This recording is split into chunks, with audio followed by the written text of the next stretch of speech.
j'ai fait des études de droit et de business.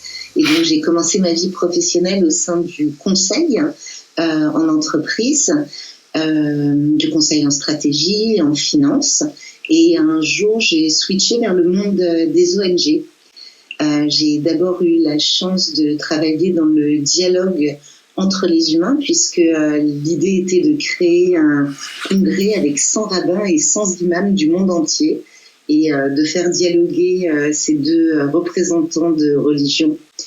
Et après ce dialogue entre humains, j'ai eu la chance de croiser Yann Arthus-Bertrand et son équipe et de diriger un projet qui s'appelait 6 milliards d'autres, qui était une sorte de portrait vidéo de l'humanité à un moment T donné. Ça a été vraiment une expérience merveilleuse et extrêmement enrichissante. Et après ce dialogue entre les humains et la nature, mon chemin a croisé celui de Jane, et c'est devenu le dialogue entre les hommes, les autres animaux et notre environnement partagé.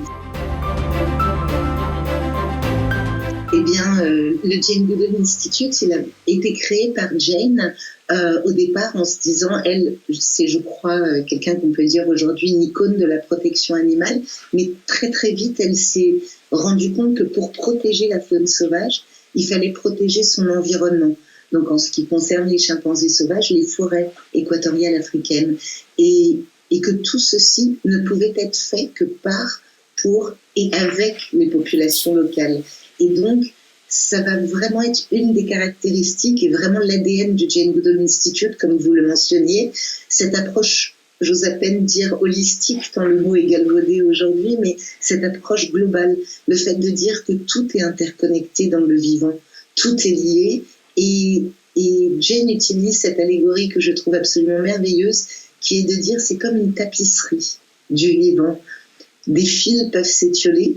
Parfois, on peut perdre un fil, mais il faut faire attention parce que une espèce qui disparaît, quelle qu'elle soit, et l'ensemble de la tapisserie peut s'effondrer. C'est vraiment la recherche, la science, la conservation. Donc, dans ce cadre, on mène les études les plus longues qui n'ont jamais été menées sur les chimpanzés sauvages, qui ont été initiées à Gombe, en Tanzanie, là où Jane Goodall a fait ses découvertes il y a maintenant 65 ans dans quelques mois. Et c'est vraiment quelque chose qu'on va continuer, des recherches dites fondamentales, mais aussi des recherches appliquées avec les chimpanzés, mais pas uniquement évidemment.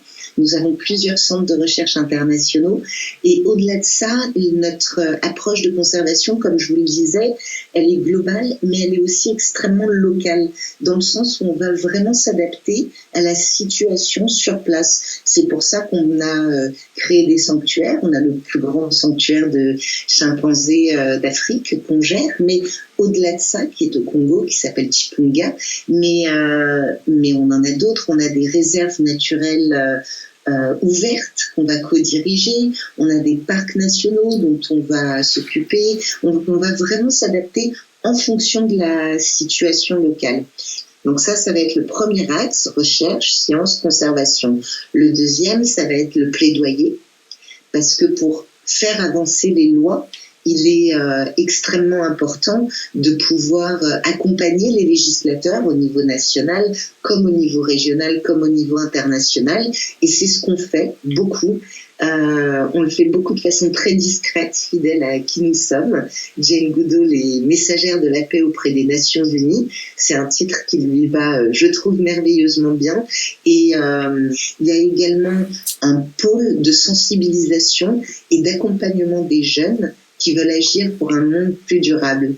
Ça s'appelle, chez nous, ce programme s'appelle Roots and Shoots, donc des racines et des bourgeons. Le cœur du programme, c'est de dire, non seulement vous pouvez agir, comme dirait Yann Arthus-Bertrand, parce qu'agir rend heureux, mais au-delà de ça, il est important d'agir pour les hommes, d'agir pour les autres animaux, et d'agir pour notre environnement partagé. Parce que quand on agit, on se rend compte qu'il y a des résultats. Quand il y a des résultats, on est content, on peut le célébrer et ça met en place une dynamique positive. On a sur ce programme Roots and Shoots aujourd'hui en France plus de 200 groupes qui sont extrêmement actifs. Ça représente plus de 10 000 jeunes. On sensibilise dans le cadre de ce programme plus d'1,5 million de jeunes chaque année. Et au niveau international, on a plus d'1 million de jeunes qui agissent au quotidien, chaque jour, dans le cadre du programme. J'aime les animaux que les autres n'aiment pas. Je vais naturellement vers les animaux qu'on appelle nuisibles de façon horrible. Je trouve injuste cette hiérarchie qu'on met au sein du monde animal. Je trouve que c'est une approche extrêmement anthropocentrée et dans laquelle je me reconnais pas tellement. Par mon travail, je pense que tous les animaux qui font l'objet du trafic, au fur et à mesure des années, des images horribles, des saisies horribles, de ce fait, j'ai une empathie encore plus grande, peut-être qui a grandi, mais qui est injuste aussi, mais c'est juste à force de voir toutes ces horreurs, c'est quelque chose dans lequel je vais me retrouver beaucoup.